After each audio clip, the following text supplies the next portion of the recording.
You know how, for the last 4 years, we've been sold this perfect glossy image of Harry and Meghan living their best lives in California? They told us they were thriving, closing multi-million-dollar deals and building an empire that would rival the royal family itself. Well, buckle up, because that carefully crafted image is shattering right in front of our eyes. This isn't just another rumor about a family feud or a snub at a coronation. This is about money. Cold, hard cash. And the one man who arguably saved them when they first landed in America, Tyler Perry, is reportedly the one about to pull the rug out from under them. We're hearing whispers from credible Hollywood insiders that the Godfather of their escape has issued a devastating ultimatum. The rumor is simple but brutal: pay up on the millions allegedly loaned for that Montecito dream home, or prepare for a humiliating legal battle. But here's the twist that nobody is talking about. This isn't just about a loan. This is about a house of cards that is finally collapsing because the money has dried up, the friends are disappearing, and the reality of their financial independence is being exposed as a total mirage. If Tyler Perry takes this to court, it's game over. Not because of the money, but because of what the court records will reveal to the world. To understand why this situation is so dangerous for the Sussexes, you have to go back to the beginning. Remember, 2020, Harry and Meghan had just fled the UK. They were cut off financially by Prince Charles, their security was pulled, and they were essentially homeless millionaires bouncing between Canada and Los Angeles. Enter Tyler Perry. He didn't just give them a place to stay, he gave them a fortress. He provided his Beverly Hills mansion, his private security team, and according to persistent industry rumors, a massive financial lifeline to help them secure their own property. At the time, it looked like pure generosity. Perry was framed as the benevolent godfather stepping in where the cruel royal family had failed. But in Hollywood, even the most generous friendships have terms and conditions. The unspoken agreement was that Harry and Meghan were good for it. They were about to sign these massive deals with Spotify and Netflix. They were the hottest commodity on the planet. Any loan given then was assumed to be a short-term bridge until the billions started rolling in. But here we are years later, and the dynamic has shifted drastically. Tyler Perry isn't just a friend anymore. He's a businessman who is allegedly watching his investment flounder. And there is a darker layer to this story that is only just breaking now. Tyler Perry is facing his own legal and financial headaches in the industry. When a billionaire starts tightening their belt or facing scrutiny, they call in their debts. The rumor is that Perry has grown tired of the excuses. The check is in the mail narrative doesn't work when you're posting photos of private jets and designer wardrobes while your creditors are waiting. The relationship has reportedly cooled from family to transactional, and that is a terrifying place for Harry and Meghan to be. Now, let's talk about the center of this storm, the Montecito mansion. We see the pictures of the rose gardens and the sweeping ocean views. But real estate experts have been saying for years that this house is a financial death trap. Buying a $14 million home is the easy part. Keeping it is the nightmare. The property taxes alone are astronomical. We're talking hundreds of thousands of dollars a year just for the privilege of owning it. Then you add the landscaping, the pool maintenance, the staff required to clean 18,000 square feet, and the water bills in a drought-prone state. But the real killer? The mortgage and the insurance. Because Montecito is in a high fire zone and a mudslide zone, insurance premiums have skyrocketed. Some insurers are pulling out of the area, entirely leaving homeowners with bills that can hit 6 figures annually just for coverage. And let's not forget the mortgage. Even if they put down a hefty down payment thanks to the alleged Perry loan, the monthly carrying costs are estimated to be between $50,000 and $100,000. That's cash that has to leave their bank account every single month, regardless of whether they released a podcast that year or not. This house was supposed to be their symbol of freedom. It was supposed to show the royal family, look, we don't need your palaces. Instead, it has become a golden cage. If the rumors of a forced sale are true, it explains why they've been so desperate for quick cash. You don't sell your forever home unless you are bleeding money. And if Tyler Perry forces a sale to get his loan back, they won't just lose a house. They'll lose the primary symbol of their success. They would be forced to downsize, and in the status-obsessed world of Hollywood, downsizing is admitting defeat. You might be asking, but wait, didn't they sign a $100 million deal with Netflix? Didn't they get $20 million from Spotify? This is the biggest misconception about their wealth, and it's why they are in this mess. In the entertainment industry, those headline numbers $100 million deal are almost never cash up front. They are production deals. That means Netflix sets aside up to $100 million for production costs, paying for cameras, crews, travel, editors, and scripts. The talent in this case, Harry and Meghan, only pockets a fraction of that as a fee, and only if they actually deliver the content. We all know what happened with Spotify. They produced 12 episodes in 2 years. That's it. The deal was severed, and they didn't get the full payout. In fact, Bill Simmons, a top Spotify executive, publicly called them grifters. That word stuck. It signaled to the entire industry that these two might be famous, but they don't like to work. Now look at Netflix. Outside of their initial reality show, their projects have flopped. The animated series Pearl was canceled before it was made. Their recent projects like Live to Lead and Polo barely registered on the viewership charts. When you don't deliver hits the back-end money, the bonuses and residuals never comes. So while the public thinks they are swimming in cash, the reality is likely very different. They have a burn rate of a billionaire lifestyle, but the income stream of a struggling production company. They are spending like they are Oprah, but they are earning like reality TV stars whose 15 minutes are fading. This economic mismatch is what leads to desperate measures, like allegedly ghosting a creditor like Tyler Perry. When the money stops coming in, the first thing you do is stop paying the people who you think won't sue you. But they miscalculated. The financial trouble is bad, but the social trouble might be worse. In Hollywood, your net worth is tied to your network. If you can get George Clooney or Beyoncé on the phone, you're valuable. But recent reports suggest the Sussexes are being iced out by the very A-listers they tried to court. Notice who wasn't at their recent events? Everyone. The Obamas have distanced themselves. The Clooneys are nowhere to be seen. Even the Beckhams, who were once close allies, were reportedly Markled after a falling out over leaked stories. There was a telling moment recently involving a high-profile event with Kevin Costner. Reports surfaced that they were essentially treated like nuisance guests trying to grab the microphone and being managed by staff.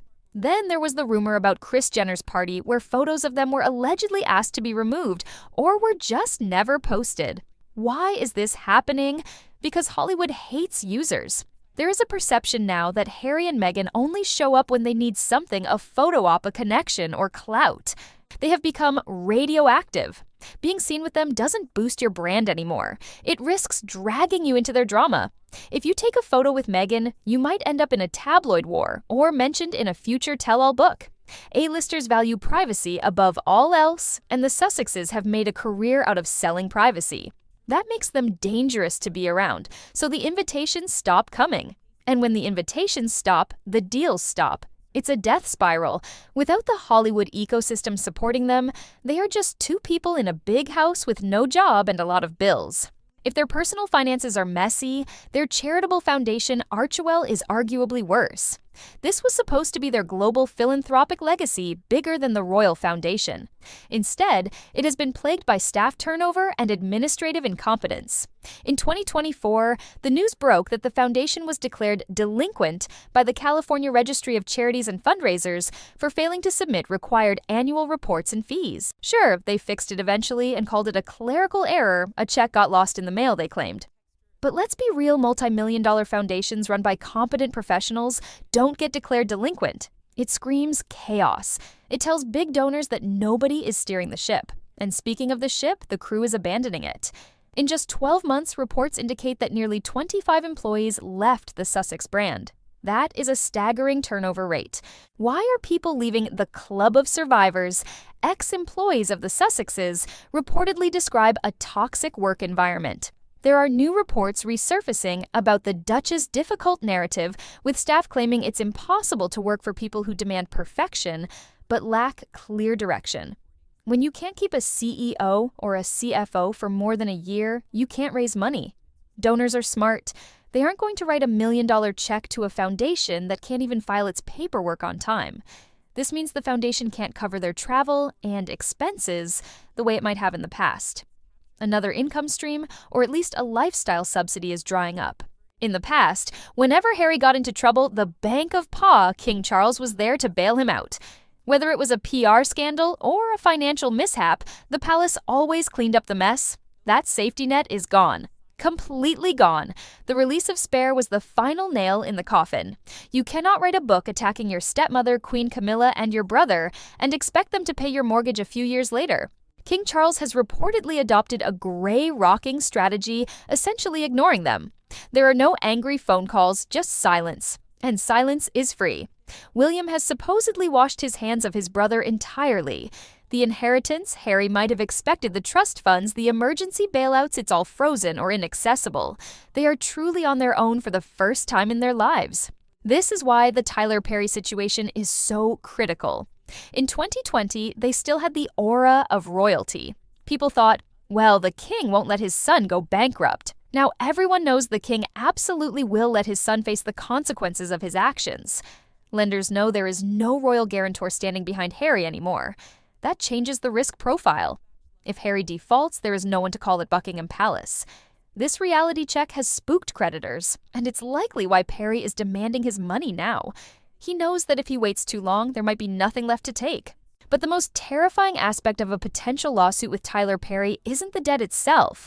It's a legal process called discovery. If Perry sues them for repayment, the court will demand to see their finances to prove whether they can pay or not. This means Harry and Meghan would have to hand over bank statements, tax returns, loan agreements, and private emails. Imagine what that would reveal. It would expose exactly how much or how little money they actually have. It would show how they spend their money. It might reveal other loans we don't know about. It would strip away the glamour and show the raw, unpolished truth of their financial life. For a couple that relies entirely on maintaining an image of success and high status, this would be a career-ending humiliation. If the world sees that they are living on credit and loans, their brand value hits zero. Who wants to take lifestyle advice from a duchess who is broke? Who wants to listen to a lecture on equity from a prince who doesn't pay his friends back? They cannot afford for this to go to court. They will likely have to settle, and to settle, they need cash. But where do you get cash when you've burned your bridges with the royals, alienated Hollywood, and flopped on Spotify? You start selling things? The house, the jewelry, the rights to even more intrusive tell-all books? It's a desperate position to be in. To really understand the panic behind the scenes, you have to look at their Plan B. When the Hollywood production deals started to crumble, they pivoted.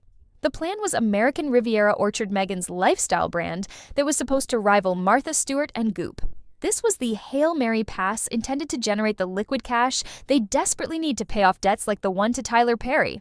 But look at what's happening with that. It has been months since the soft launch, and we have seen nothing.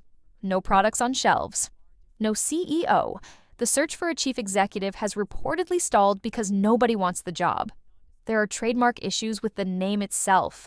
Instead of a billion-dollar empire selling jams and rose wine, it looks like a ghost ship. Industry insiders are saying the launch was botched because they tried to generate hype before they had the infrastructure to deliver. If this brand fails to launch or worse launches and flops, there is no plan C. They were banking on this revenue to stop the bleeding. Without it, that Tyler Perry debt goes from being a nuisance to a catastrophe. And we can't ignore what this kind of financial pressure does behind closed doors. You can't have your biggest creditor breathing down your neck, your business ventures failing, and your social circle shrinking without it impacting the marriage. We've started seeing a shift in their public behavior, what experts are calling the professional separation. Harry is taking solo trips to New York, London, and Africa. Meghan is attending events alone in LA. For a couple that branded themselves as salt and pepper, always moving together, this is a massive red flag.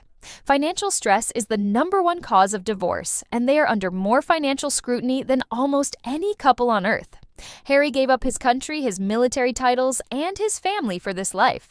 He did it under the promise of a specific future, one of freedom, influence, and wealth. If that future turns out to be a mountain of debt and a lineup of lawsuits, resentment is inevitable.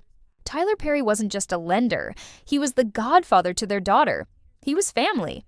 If they are willing to burn a bridge with the man who sheltered them when they had nothing, it shows a level of desperation that is frankly scary. It suggests they are in survival mode where no relationship is safe if it stands in the way of self-preservation. The walls are closing in, and for the first time, it looks like there isn't a secret escape tunnel. So, what are we really watching here? We are watching the slow-motion collision of fantasy and reality.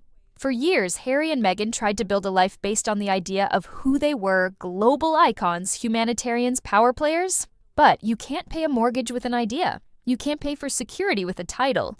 Eventually, the math has to work. That Montecito mansion with its closed gates and perfect gardens was supposed to be the symbol of their victory. It was supposed to prove that they won, that they escaped the toxicity of the UK and built their own paradise. But if Tyler Perry's ultimatum is real, that house is now a monument to their hubris. It's a reminder that their freedom was financed by other people's money. Tyler Perry didn't just loan them millions, he bought into their story. Now, like the rest of us, he seems to be realizing that the story didn't have a happy ending. It had a price tag, and the bill has finally come due. As the walls close in from the crumbling Hollywood deals to the frozen royal assets, Harry and Meghan are learning the hardest lesson of all independence built on debt isn't independence. It's just a longer leash, and someone is finally yanking it back. Would you like me to refine any of these sections or create a YouTube title and thumbnail concept to go with this script?